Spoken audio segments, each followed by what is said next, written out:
Downtown Expressway. I'm tracking now, so you want me to go ahead and leave and take the ramp that way? Yes, sir. All right, will do. Sweepers are working early this morning. Well, they're on time, but yeah. When I get there, you want me to go ahead and take it or wait for your word? Wait for the word. First word?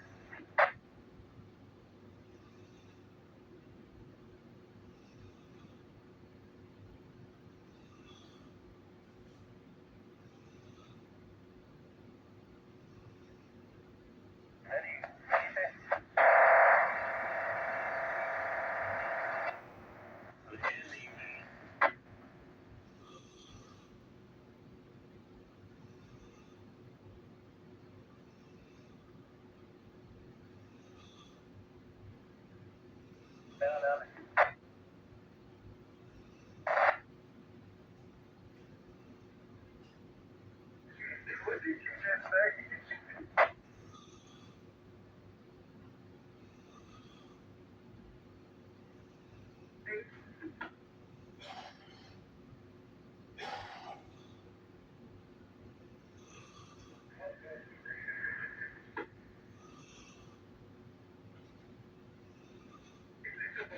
On your way.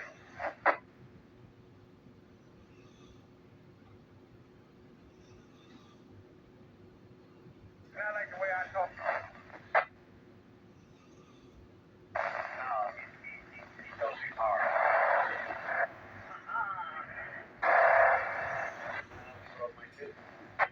You hurt your feelings.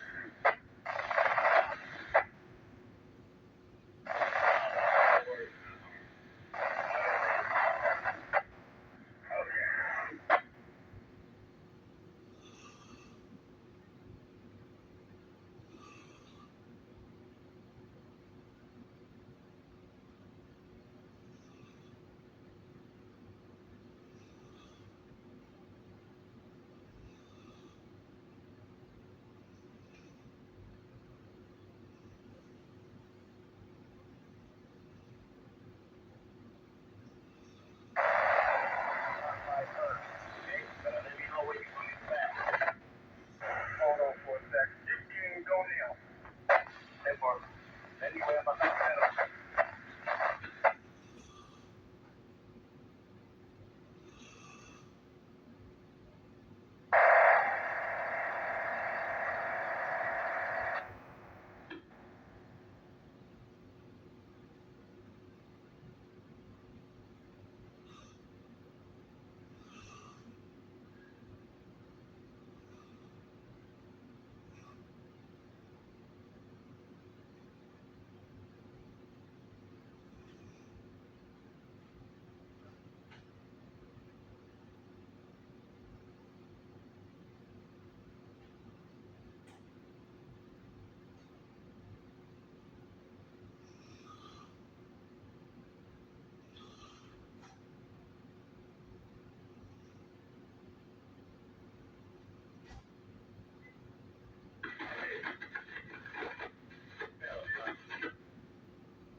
Así llevo el otro aeropuerto. No voy a ir a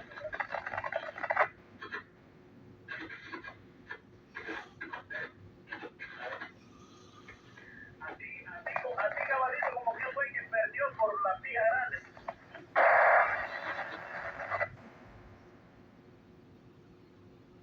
Siempre se gana cuando está grande la pija. You guys ready to take the ramp yet or no?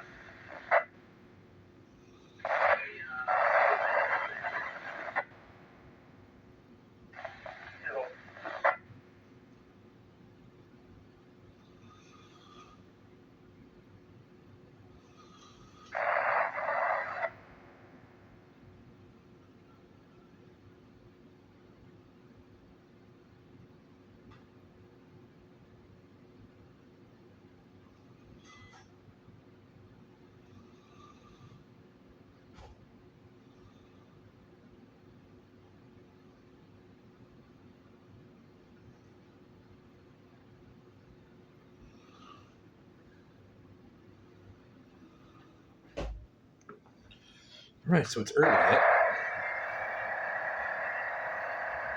Stop interrupting me. It's early yet. Alright, I've got the ramp. Alright, we're gonna do move on for here.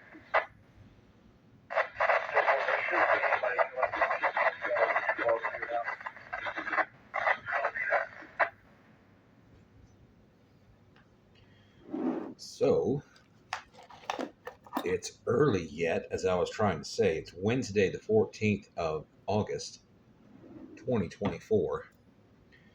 And it is roughly 4:30-ish. 4:35 to be exact. And what we're listening to, I believe, is Interstate Sweepers.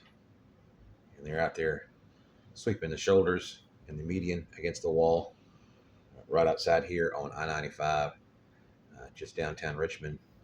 And probably also... Shut up!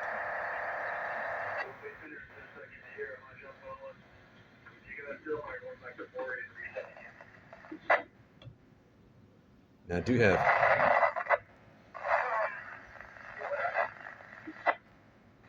I'm sorry, say Again?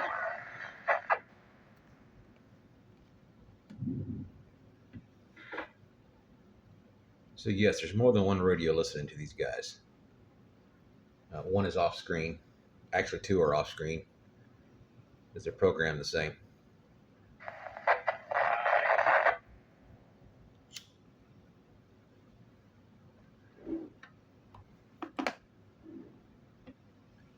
I'm expecting Amtrak here in a little while to back into Main Street Station from the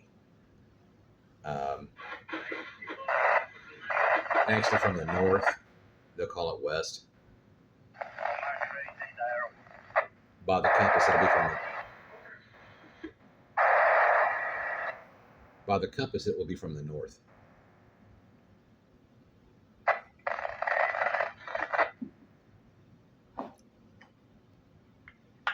Now, I did not see a whole lot on the radar in our area. So, I was checking the rest of the states. Out in the Midwest, it was kind of stormy. That's pretty usual.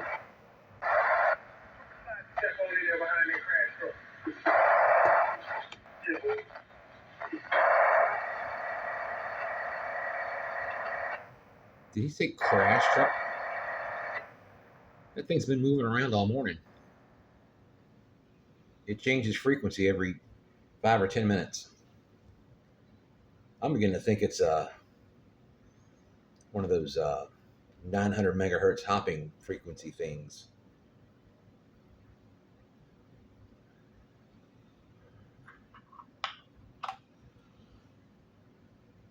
So I guess technically, if you did the math, I was just thinking about this.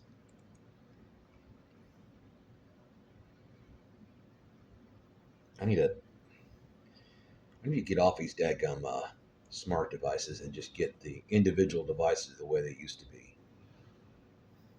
What was it? 457.500 times 2? 915 megahertz? Does that make sense? Is that an image frequency?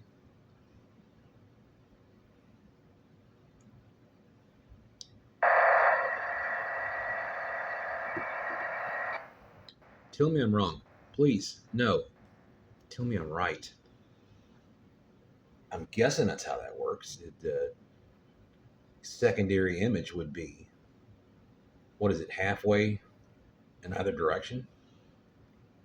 Pick it up for you guys before I go past it.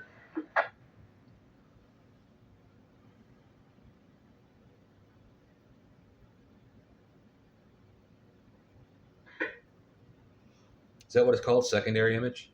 I wonder.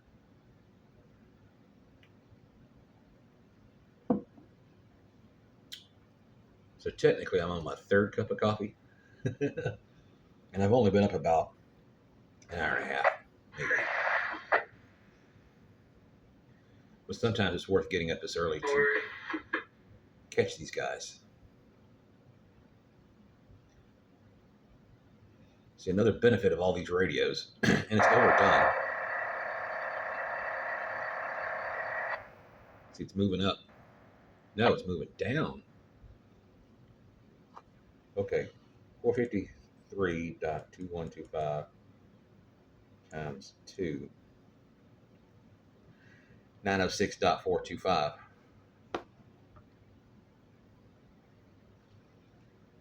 So the idiot that I am, and if you're asking me, that's an image frequency on a hopping device, I guess. Unless it's more than one 900 megahertz transceiver, repeater, what have you, that's out there working at the same time.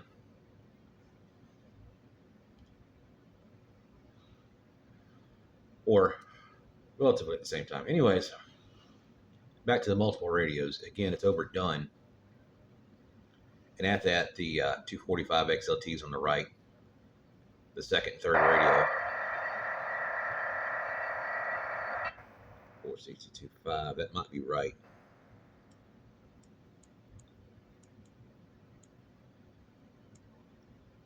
Back up to 925 megahertz. 245 XLTs on the right, center and right, they're charged. The 235, yes, on the left is charging.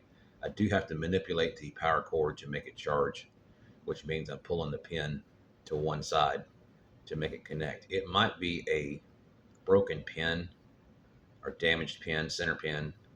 It might be a damaged inner contact for the negative ground. It might be just, been out of shape. And I think one of the 245s is the same issue. It's the one in the center, but it did not have to be manipulated to charge on that new battery. So it's kind of hard to say. I did redo what I thought was cold solder joints in the 235, and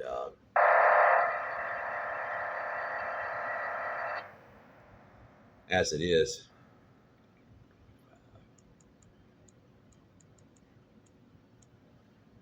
$906.25 or $906.250. They're charging as they should. Now back to the multiple radios. Some of them are programmed specifically. The 230 or 2036 is programmed for local and other frequencies. The old analog stuff, and then the Pro 2053 out of shot, as well as the Pro 93, are programmed exactly the same, which has a lot of the same frequencies as the 2036, a lot of the same frequencies as the 245 XLTs and the 235. But the 235 right now is scanning the airband. The middle radio is scanning the railroad band, I think, and the 245 on the far right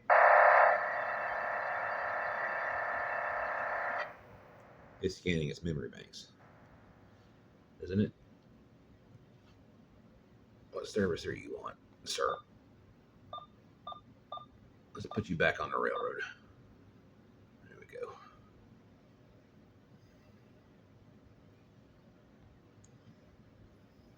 And I forgot where the other one stopped. You can go back and look and do the math yourself. Anyways, sometimes it'll stop on a pre-programmed memory bank, and the others will not. They're just catching up, or they just happen to be off frequency or off bank. So with that, what I was trying to say is it's convenient to have several radios at once, and even though they're all scanning, Free on the right side over here. Be careful.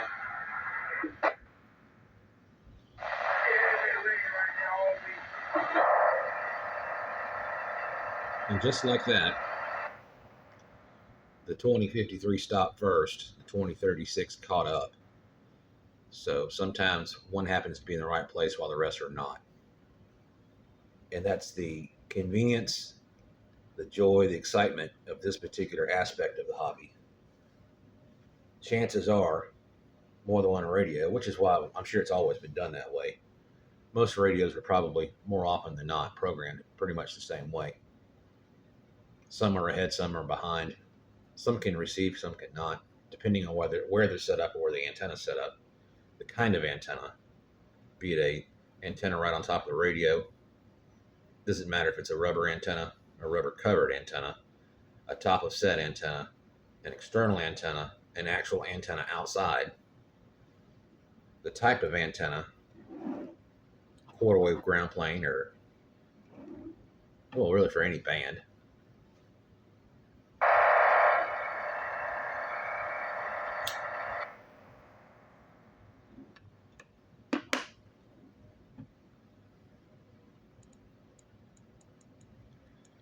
And this is all my opinion, of course. I don't know for a fact, but it does seem to work very well, especially those antennas atop the 245s and the 235. They seem to be very good for what they are manufactured for. I really haven't had a necessity yet to change them to something else, some kind of special aftermarket antenna, telescopic antenna, bottom load, center load, top load, none of those things. I really haven't had the need for it just yet. But I guess that's part of the benefit of being almost downtown.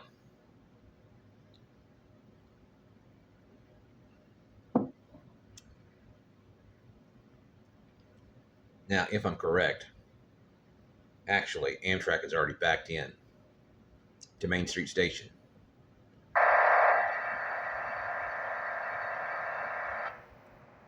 And they're getting ready to leave and go north again.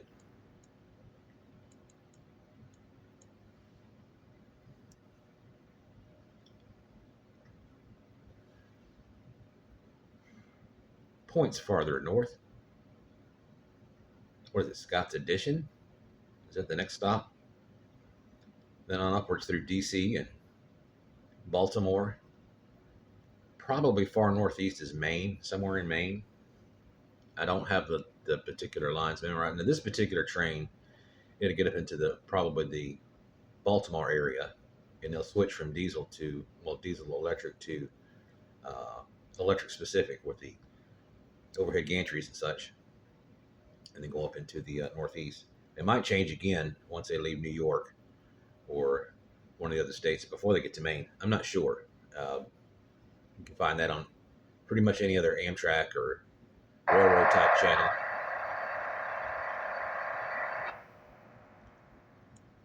They're more versed at it than I am.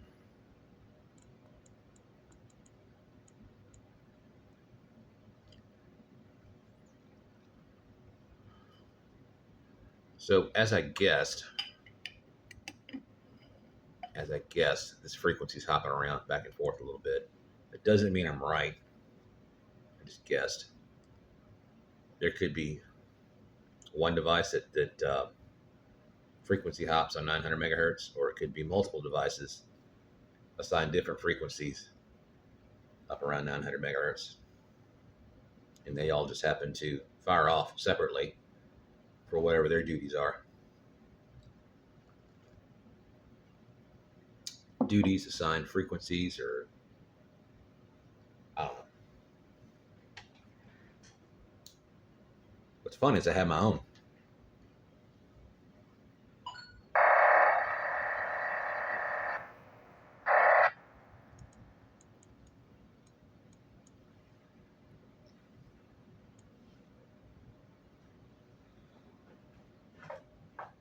I'm sure some of you guys already know exactly what those things are, what they're doing. I'm sure I've been told before. I probably forgot. My bad. It's still fun to, whether or not you really know what's going on. It's an annoyance to listen to, but at the same rate, it's kind of fun to find it. That little storm out there in the Midwest is really starting to spin up, and I mean spin up. It is got a nice little swirl going on there. I mean, they got a line of storms out there in the front, Lincoln, Nebraska, but back west towards North Platte, it's got a decent swirl. Okay, you. All right. No. Cancel. Cancel. There we go. Bottom right there, Lincoln. Right in the middle is North Platte. Just watch it swirl. It's a very nice low pressure system, I guess. We got it pretty bad right now, and you're what, 1 hour behind us? It's not quite 4 o'clock. Pretty flat out that way too, out there in the prairies. Personally, would not want to be driving a high-profile vehicle out there right now, although it would be. May have already found a place to stop by then, and just waited out. Because if I was driving along and had an idea of what was going to happen, bad weather coming through, just like now, I'd already be on top of it, watching the radar and listening to the National Weather Service on the radio, and possibly receiving alerts via the smart devices. If it hasn't already come across the what used to be Qualcomm, now Optoelectronics, the Windows 98 device on the dash. I still think that's funny, but it worked. Worked right off the cell system. They had their own GPS, their own texting. You could access Wi-Fi and the internet. As slow as it seemingly was, it actually worked very well. I was impressed because they used to have older Qualcomm devices that was just LCD displays. It was either 4-line or 8-line, which means that's all you could see on the display.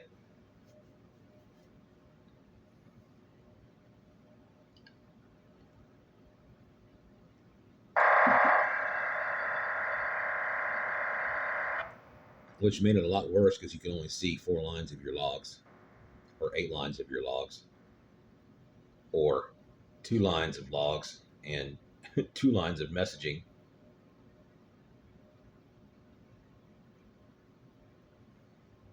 It's like looking at you printed it out, and you could, and I think more often than not, it was dot matrix, daisy wheel printers, and printed out on the sheet, and it was very much the, what was it called, ribbon paper. It was all joined together, and it had the tracks on both sides, and you'd look at the list, very much looking at it looked like a list for DOS programming. Like if you were typing in the actual program, you had to go line by line by line. It looked very much like that.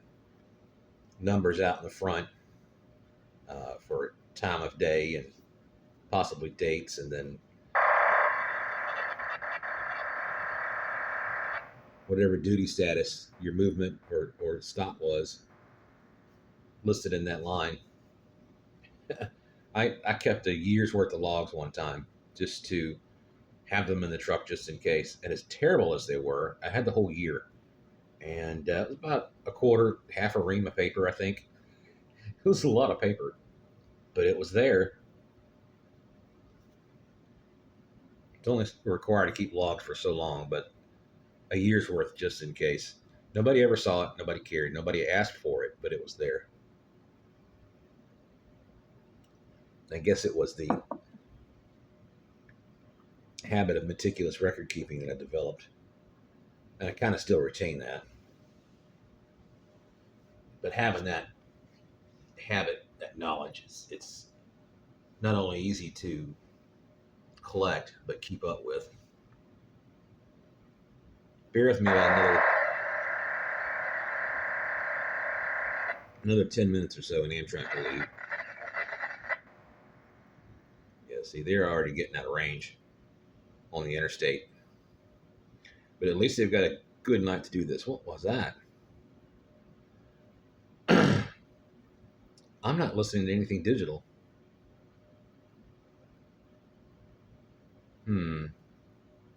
Somebody is spying on me. I guess they realize by now I'm not wearing a shirt. Hope you're getting your jollies.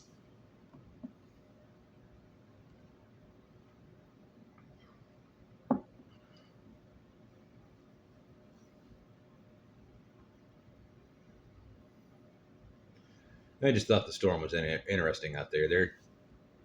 They've been getting some good storms recently. Lots of rain, probably.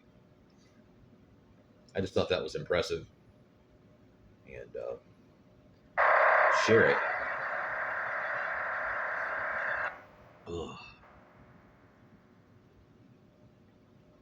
I guess that's the only downfall, or maybe one of two or three downfalls of analog. You got to hear that stuff. And I kind of wish there was a way to block it out. There might be.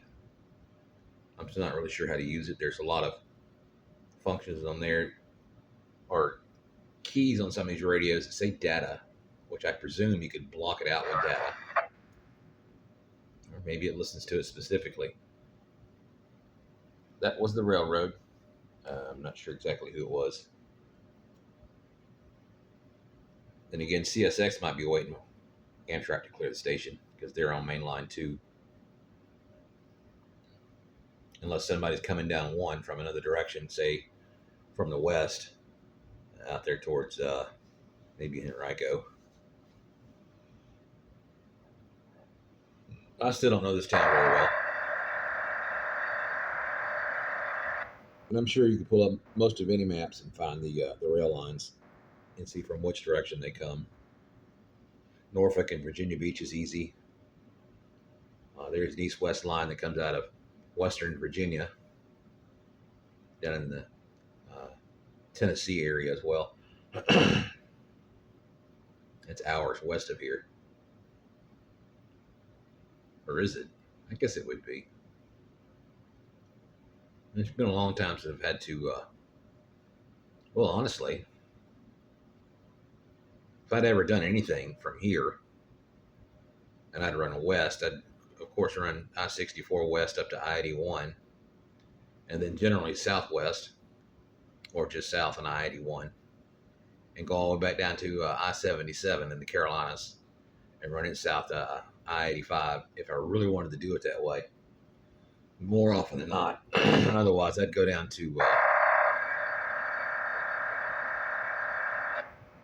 I-85 just south of town here. I guess in the Dinwiddie area, Chester, and run that all the way down to Georgia. Or if I needed to go south, far south enough, I'd go down I-95 into North Carolina, and then I guess, if I remember correctly, pick up 20 and run it west and run all the way over to middle Georgia, or work my way down towards Augusta or Savannah, depending on the load. Or if I'm coming out of the New York area and run all the way down to Florida and just pretty much run I-95 south. You probably already know that. Just a few more minutes.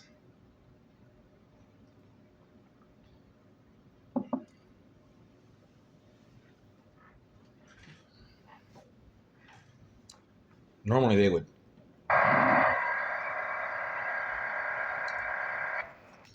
far as Amtrak is concerned, I guess because they're lighter and shorter as far as their consist goes, they'll kind of screen through the area. But recently, since we've had so much moisture and rain, not to mention the fact they've been doing some track work just south of here, Brown Street, Main Street, they're probably going to run a little bit slower. You might be able to hear them as they blow their horn at the crossing out there. Maybe. I know I will. But it ought to be fairly busy this morning, if it hasn't been all night. Honestly, I've been asleep, so sometimes I notice, sometimes I don't.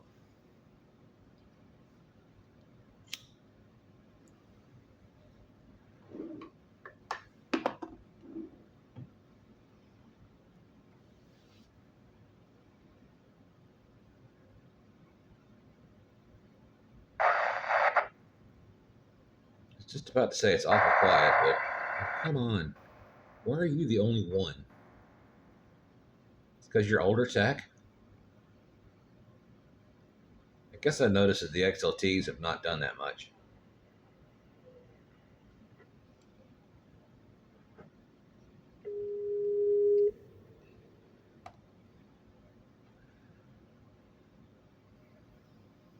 I guess the XLTs are probably filtered better. Dual or triple conversion, I forget.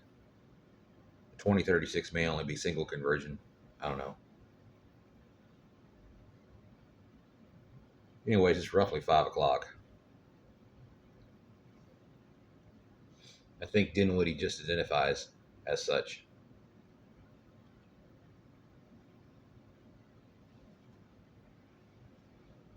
As I am scanning on the Motorola Astra Spectra. Shut up.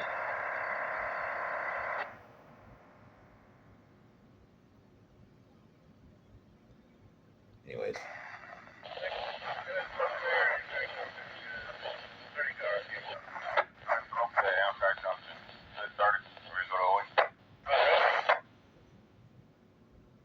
Did you say 30 cars? Is that the distance to the station? Are you just now getting here? What?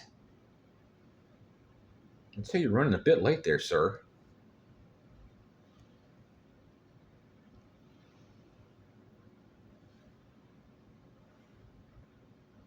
Maybe I didn't miss him backing in. I need some remote outdoor cameras like Virtual Railfan, because there are none here, at least as far as I know of. I guess it's not a popular stretch or a popular yard. Line, block, whatever you want to call it.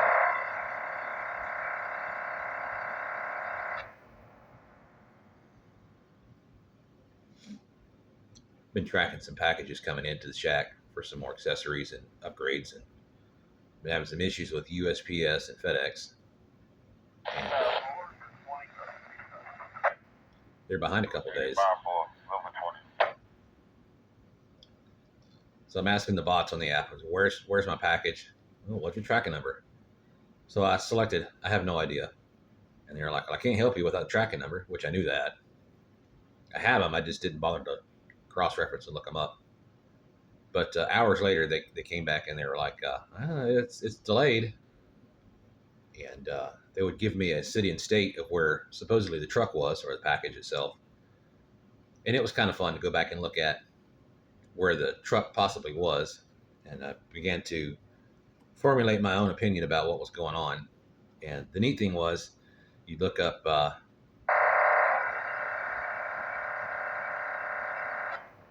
city and state.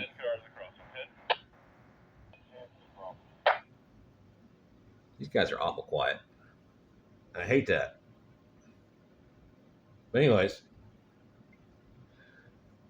Google Maps, look up the city and state, and zoom in. Most of the time, they're just small towns. Zoom in close enough, especially if there's an interstate nearby or a major state route. And it was funny to find out that it was always somewhere in that town as a truck stop, and most often it was Love's. It's always a Love's Travel Center, Love's Country Store. I was like, that's FedEx, all right. They're always there. There's always a FedEx truck parked at the Love's. And the contractors do the same thing. They'll stop their mail trucks there and take a break or shit, shower, and shave, and be on their way. And these guys, they mostly drive during the day. Some of the mail contractors will drive at night like I used to. But sure enough, and if I had Google Earth or Maps or something that was actually current.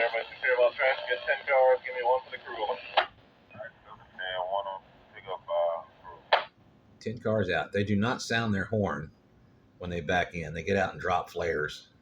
It's a signal crossing, but no crossing arms. That's the excuse. So they got to drop flares. They back into the Brown Street crossing. Conductor hops off, drops flares, hops back on, and they back into the station. Then when they head back north again. 10 cars, come on back over. So the conductor has hopped back on the train, and they're backing into the station. But when they come back, that's when they make all that noise. Like they're in a big hurry. But anyways, these drivers are stopping at and more often than not, like I said, they're stopping at Love's. Because every time they give me a location, they're telling me this is late, it's delayed. This is where it is, city and state. You zoom in on the map. Too bad it's not real time, so you can actually see the vehicle. You can just pick one. I presume they dropped a trailer because they gave one city and state for the package, and then again another one, but it was different. The funny thing was, it was a half an hour down the road. Like, the guy dropped his trailer. 86, get 20 cars. I'm on back over. I go for 20 on 86. They can track both the trailer and the tractor, especially if it's a company truck for FedEx. I presume he dropped his trailer and went to the house for whatever reason. Maybe he was taking his 34-hour break, but showed one location in one area for the same package, another location in another area. It was off the interstate down the back roads. So I'm pretty sure that guy took a break or something happened and he had to go either see the wife or see the girlfriend or the other wife in the other state, whatever the case may be. Here's Yeah. the platform. Get 20 cars. Keep going. Platform. Go for 20. You know, being in Texas, there's a barbecue joint in every corner in every town, so I could see all the popular places a truck driver would eat. That's why I stop at that particular Love's is get some barbecue, and then looked at it again this morning, and they're in Alabama. They're right on the Alabama Georgia line. Love's Travel Center again. Stop to get his coffee and whatever, and take his 10-hour break.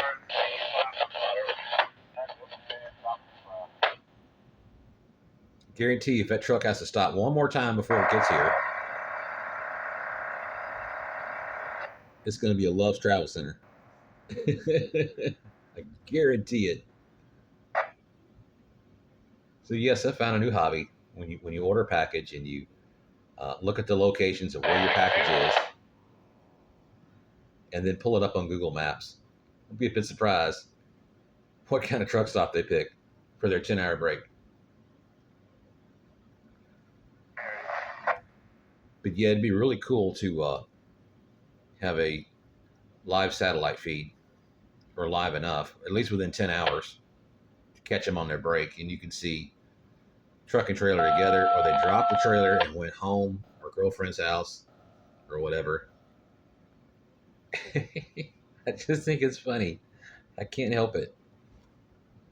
I'd have done it. I've had many times to ride. I used to live out in Missouri.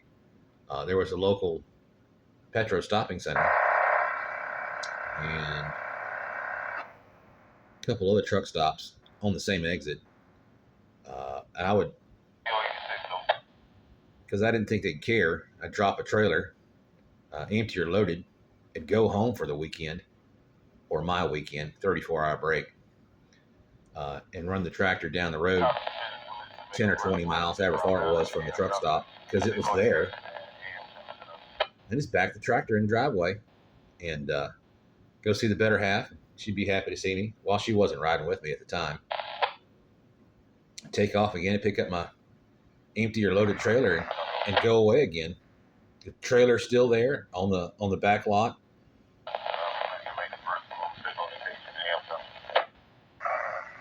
It's always in the exact same spot, in the exact same corner, because it was always empty when I got there. Of course, when I got there, it was a certain time of the morning anyway, so it's starting to clear out. But it would sit there. It would sit there and freeze. It has so much winter weather coming through. You get 2 or 3 inches of ice on the ground, and it's stuck there. It wouldn't take long to connect to it and repressurize the air system, let the brakes release. And as easy as it was, because it was on a slight incline, watch the pressure gauge, pressurize that system on the trailer, and once it releases, if it does, it rolls. You don't have to pull it. It just naturally rolls downhill, especially with that heavy tractor on the front. So, once it begins to move, you depress the brake pedal and make sure it stops, sliding or not, and then you go on your way. You're done. But it was neat how it worked out, because most of the time, I only had one time where the company called and said, hey, the truck stop says you dropped an empty trailer there. I mean, we don't care, but they want you to come and move it. And I'm like, well, I'll get to it when I can. And get back on duty, I'll move it. So I quit dropping my trailer there, and space is money as well as time is money. It's real estate, sure.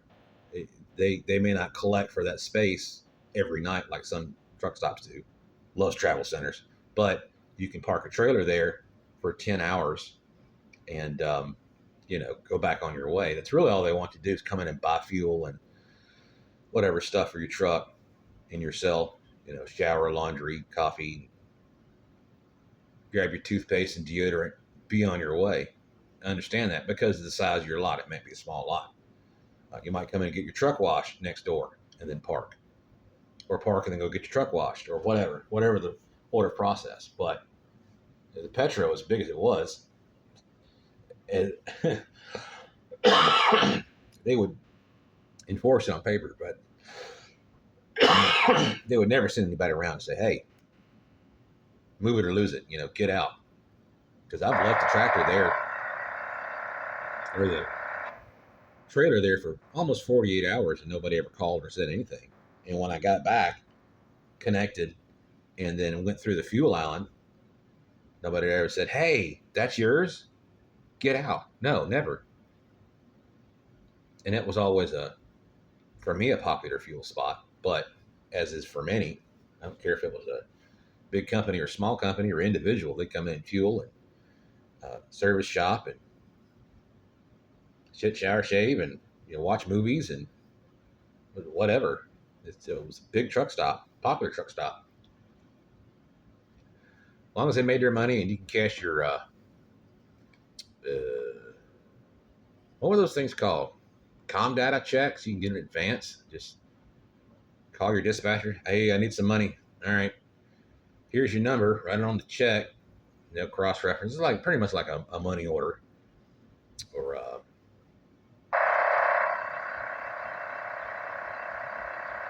was it American Express that made those checks? Money transfers, whatever, came out of your paycheck in advance, and you draw out 20 or $100 and pay cash for your meals or buy lottery tickets or cigarettes or whatever. I don't care. Whatever's convenient. And that was extra money in their pocket anyway, so they'll charge you like $2.50, $3 to cash it or whatever it was at the time. The store of convenience. Anyways, Amtrak's here. And as late as they are, they might not leave until 5:30-ish or so. But after all this is part of the reason why I get up so early in the morning and listen to these knuckleheads go to work. As a matter of fact, probably missed some interstate traffic.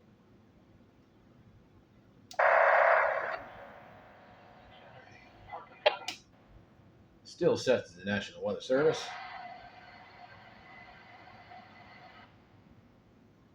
No telling what those knuckleheaded truck drivers out there are doing. Probably a great job.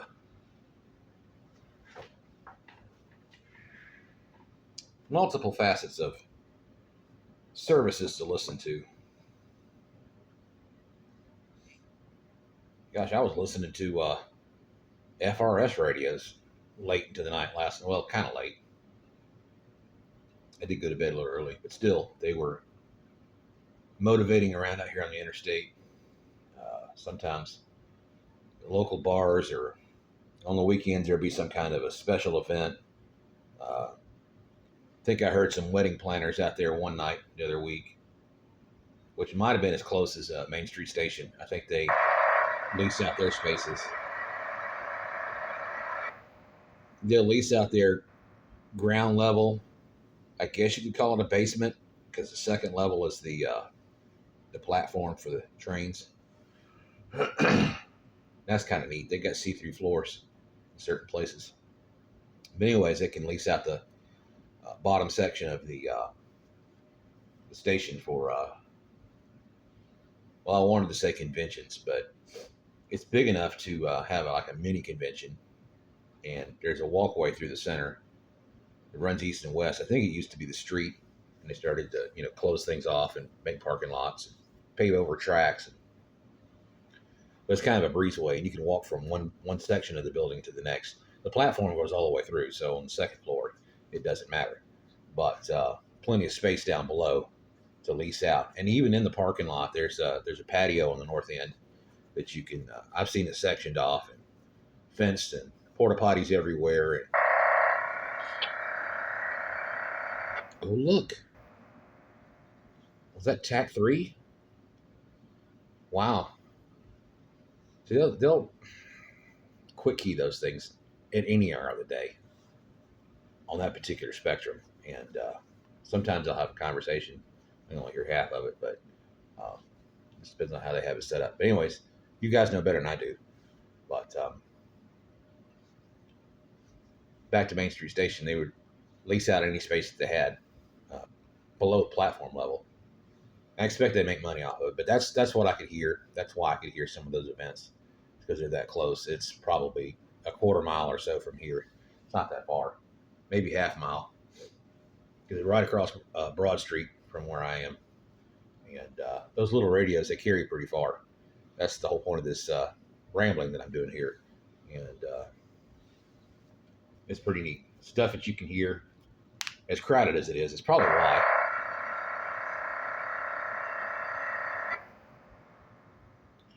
I'm a little surprised that there's not a whole lot of families around here that use those things, couples or kids or whatever.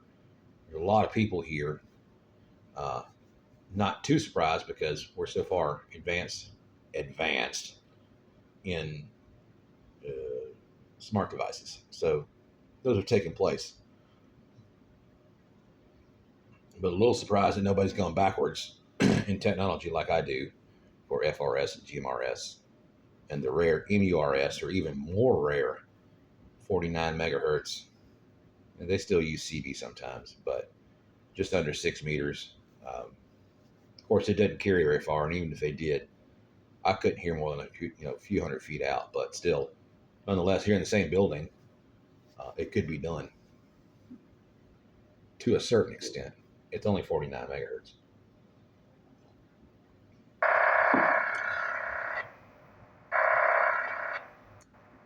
You're right. That is annoying. Thanks for mentioning that. Anyways, it'll all be over here in just a few minutes. Thank you if you've gotten this far. Sorry if there is no editing for this, but from my vantage point, it is my experience, and that's just the way it goes sometimes. It's just, it's almost an hour wait, but you still hear a lot. I could probably edit out a lot of this dead space and come up with about 3 minutes of video, and that's about as exciting as it would get. And a lot of these content providers, they'll put in 6 or 12 hours of stuff and then have to go back and edit it and come up with a hour and a half episode. They're having an episode, all right, of content for one video drop a week, which I guess is okay. And that's partly how they make their money, but I do this for free. This is a hobby. Look at that. Is the airport open already? I didn't think they'd be open for another hour. Wow. I wonder where my packages are right now. I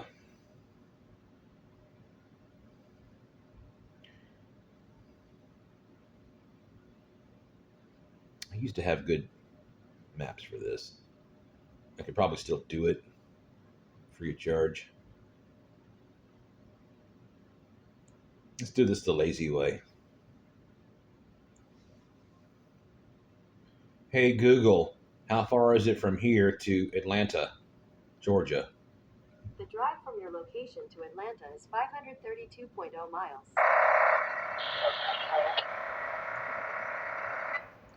Okay, so technically, if the driver left the state line in Alabama, just southwest of Atlanta, in one drive time period, 11 hours, definitely in 14. So, We'll go with 3. plenty of time to get here in one shift. If that was their ultimate goal, was to get to the Richmond, D.C. for USPS.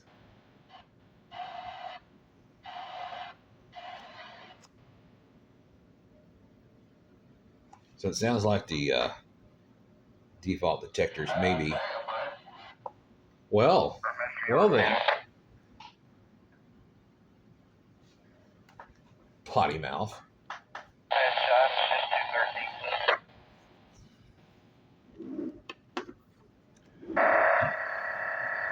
Jeez. Not everybody at once. The default detectors will trigger even the CB radio. Even though it's 140 megahertz south on AM. It'll monkey with it. Or that's how sensitive the radio is, which is, in my mind, a good thing.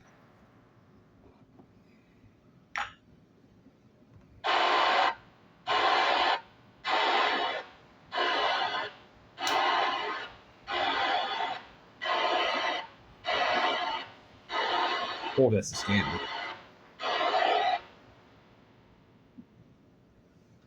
It is corded. Oh, for crying out loud. I was hoping I wouldn't have to continue adjusting the squelch instead of the RF gain. The corded devices, the microphones, as well as keyboards on your computers, they all emit or accept RFI. Just like that.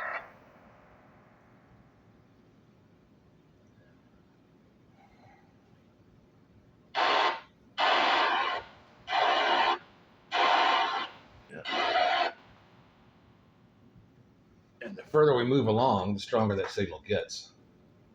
So it might be tropospheric ducting. That's awful low in frequency in my mind for that to occur.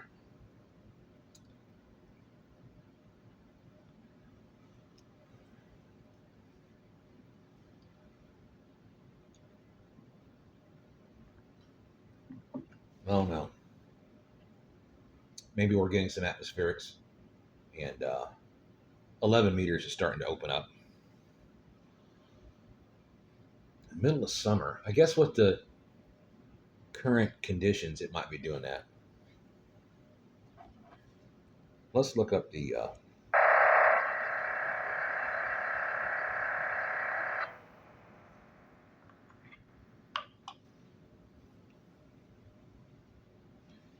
we'll look at the VHF tropospheric map, right? Tropospheric ducting. Okay, I'm on the wrong account. I do not want to manage. I want to change accounts. Ta-da! Come on, Pokey. All right. I have to go through everything here. I want to favorite pages. Do.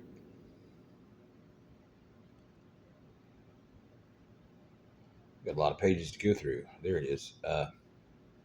VHF propagation map.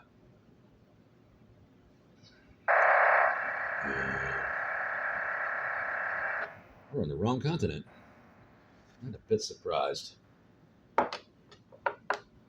Oh, now catch up.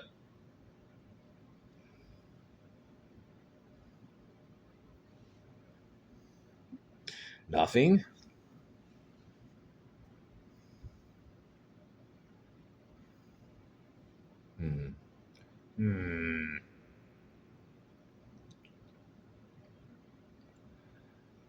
Maybe the software's a little slow. Maybe the device is a little slow.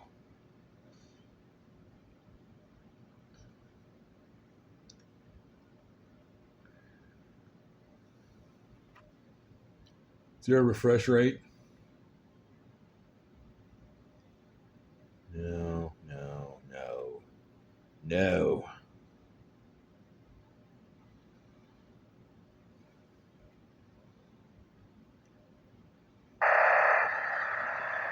There we are, finally. Maybe you can see it. It ain't squat around here though. If it would just move north a little bit, that would be awesome. Southeast is having a blast. That's where all the moisture is, though, I'm sure. I'm very confident the moisture content has a lot to do with this, but I could be wrong. I am an amateur, however, but they should be having a blast. Big stations should be having a blast. I do know, however, out in the Midwest where all the storms are, that low pressure system, get out of there. They ain't having as much fun.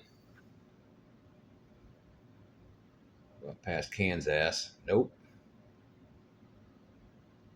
Nope. It's all off to the west. Weird.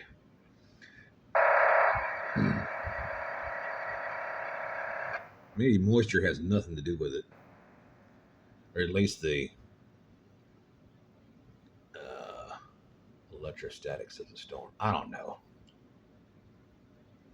Maybe all that electrical activity in the atmosphere has a hindrance as to what's going on. I know when you get too much moisture in the air, you lose your signal strength. I've seen that happen often, especially around here. You can listen to the repeater on the other side of town there, the RATS machine, about 12 miles away. We've had storms come through, and I've experienced signal loss on that. Just the amount of rain that was falling in the sky, and possibly even hail that was flying around the atmosphere over there. Of course, on the wrong side of downtown, it gets this far, it splits, or it quits, or whatever. That's kind of neat. We'll never get it as bad as they do out in Henrico, on that side of town.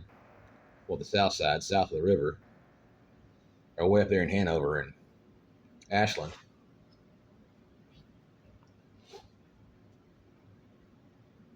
I think we're in a good spot for weird reasons, or maybe unheard of, unthought about, unthought of. Is that even a word?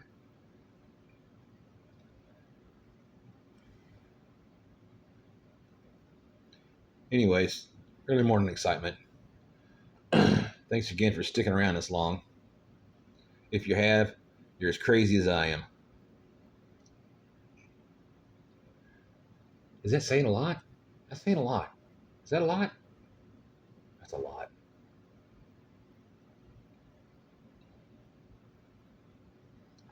I'm guessing.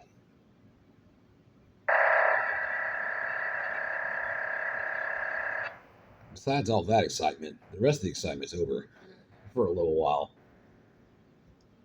Another 2.5 hours, maybe.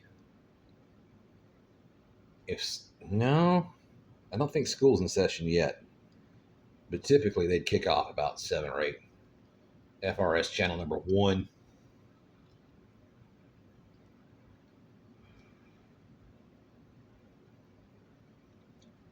Whether they know it or not, the services have their own rotation. They'll rotate between FRS and GMRS over to CB. Some aircraft, some railroad. These guys sweeping the interstate early in the morning. They're done. They've been done for about half an hour. They're already back at the shop. They only work about 3 or 4 hours in the morning. But pick up some CB traffic during the day. Listen to the fire department if you want. They get busy about 8 o'clock-ish if they haven't been busy all night. They'll start pumping out their calls.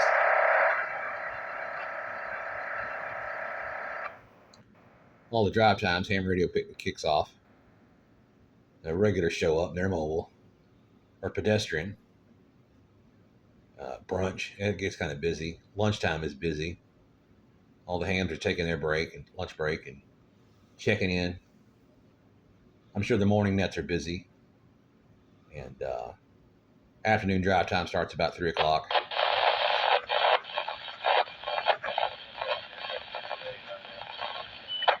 Are you leaving now? Then later in the evening, it'll change all over again. And back to FRS and GMRS, some railroad, off and on through the day. aircraft if you care to listen to it all day long. And evening traffic nets or rag chews or whatever you want to call them, and conversation on the ham, and they'll get kind of busy, and sometimes late in the night.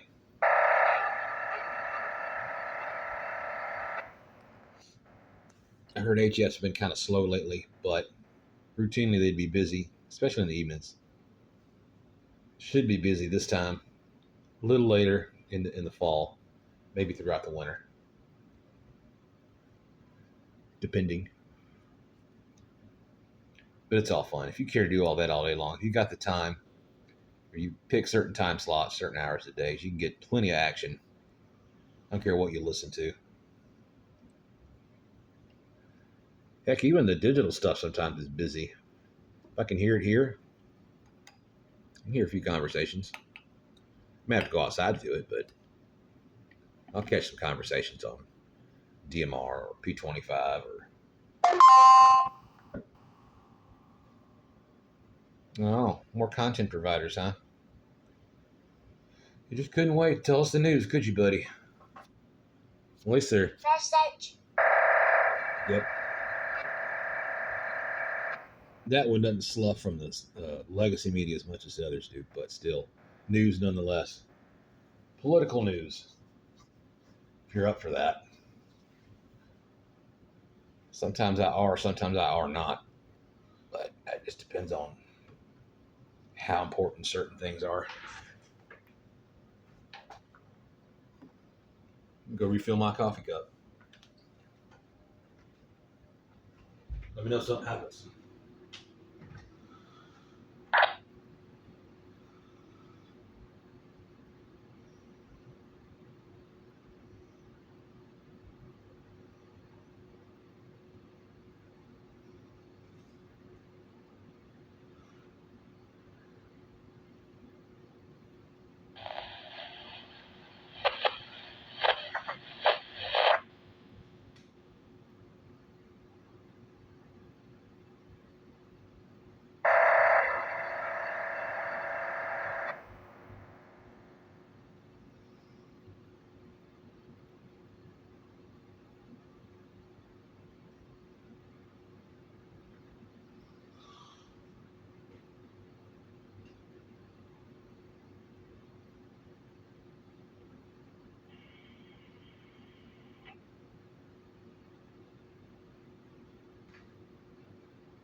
Turn on the overhead mic.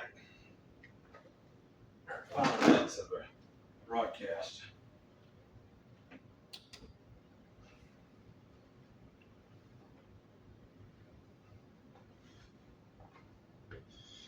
It's like the better half is starting to arouse in there. Wake up. Get your mind out of the gutter. Did they leave the station yet? I told you they'd be behind today.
It's changed a little bit.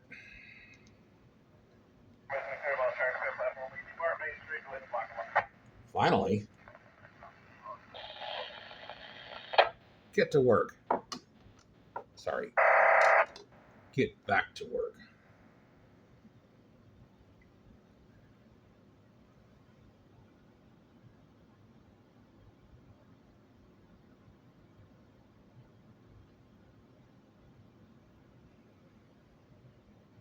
It's a little bit better.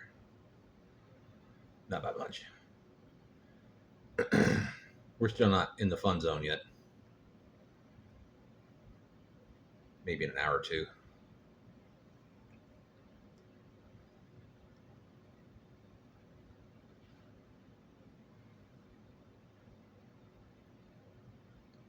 Pretty much everything but DMR is on, so I'm hearing all I can hear just right about now.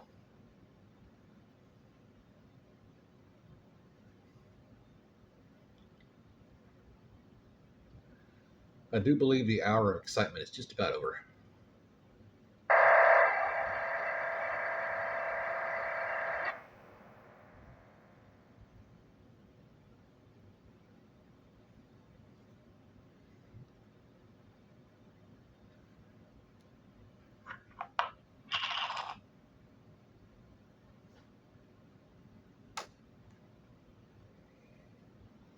Bouncing between the apps back and forth. Let's see where we are. No.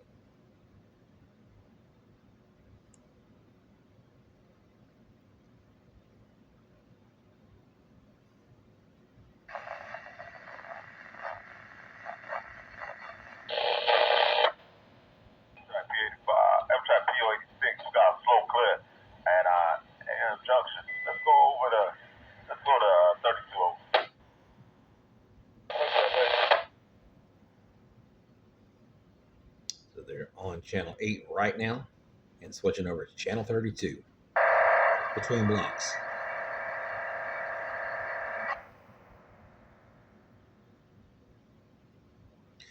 Well, one package is still at the Love's Travel Center. I guarantee you the other one is in the same place.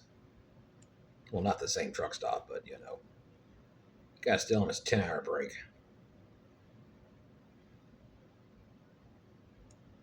He needs to get up and run his S's. That's what he needs to do.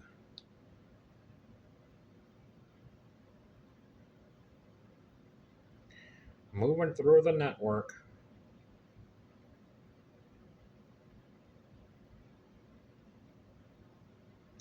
Well, at least that one is in the area.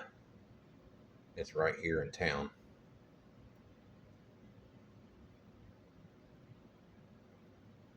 It's already gone to the regional facility. It's at the local facility, USPS, so it should be.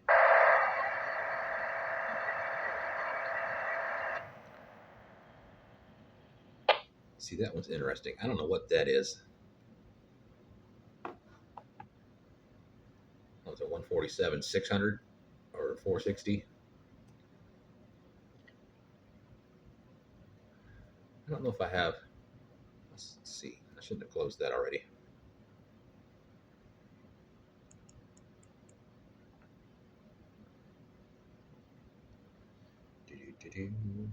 No, I don't. It's in the camera phone. Dadgummit. I'll look it up later. Or you can look it up for me and tell me in the comments. The city of Richmond, or this area, 147 460. Maybe it's a pirate station.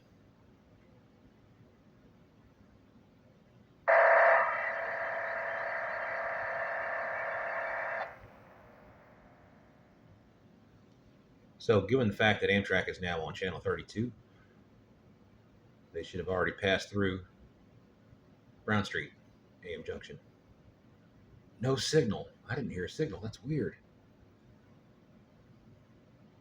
The signal being the engine indicating crossing.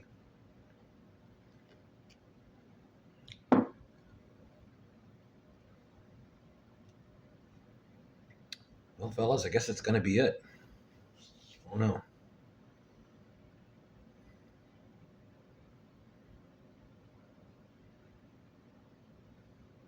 He did say slow approach, so he may be taking his time. It's really not that far from the station to Brown Street. Again, being somewhere between a quarter and half mile.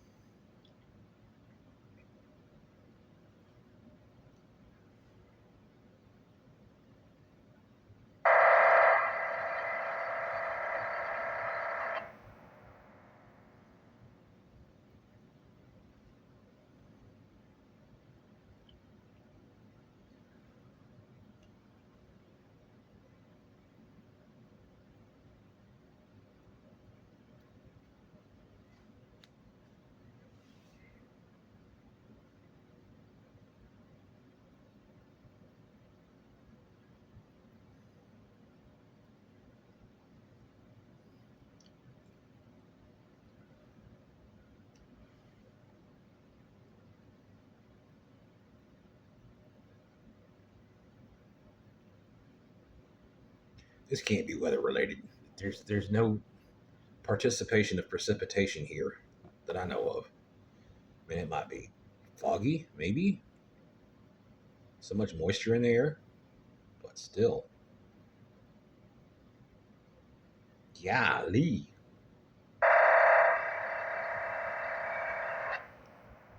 Well, maybe some light rain. I don't know. Whoa. No. Nobody said do that. What the fudge? Yeah, okay. Sit there and laugh at me. Yeah.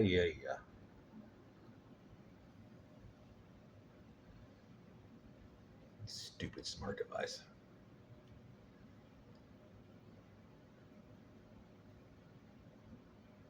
Are you done?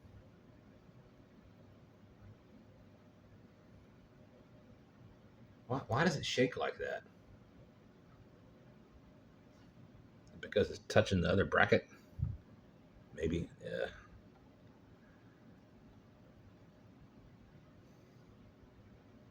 Stay in your place.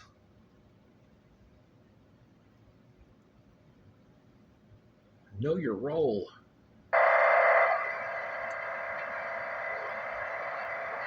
Rolls would be pretty good right about now. Slathered butter and honey. Mmm.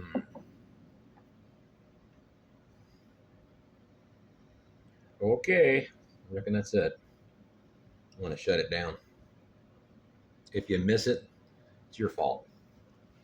All right, guys. Frog in the Throat, William K4ARX. Been watching American Radio X-Ray. Thanks for joining us. Don't forget to like, share, and subscribe. Tell your friends. Where's the ladies? Let me get some girls up in this joint. Appreciate it, guys.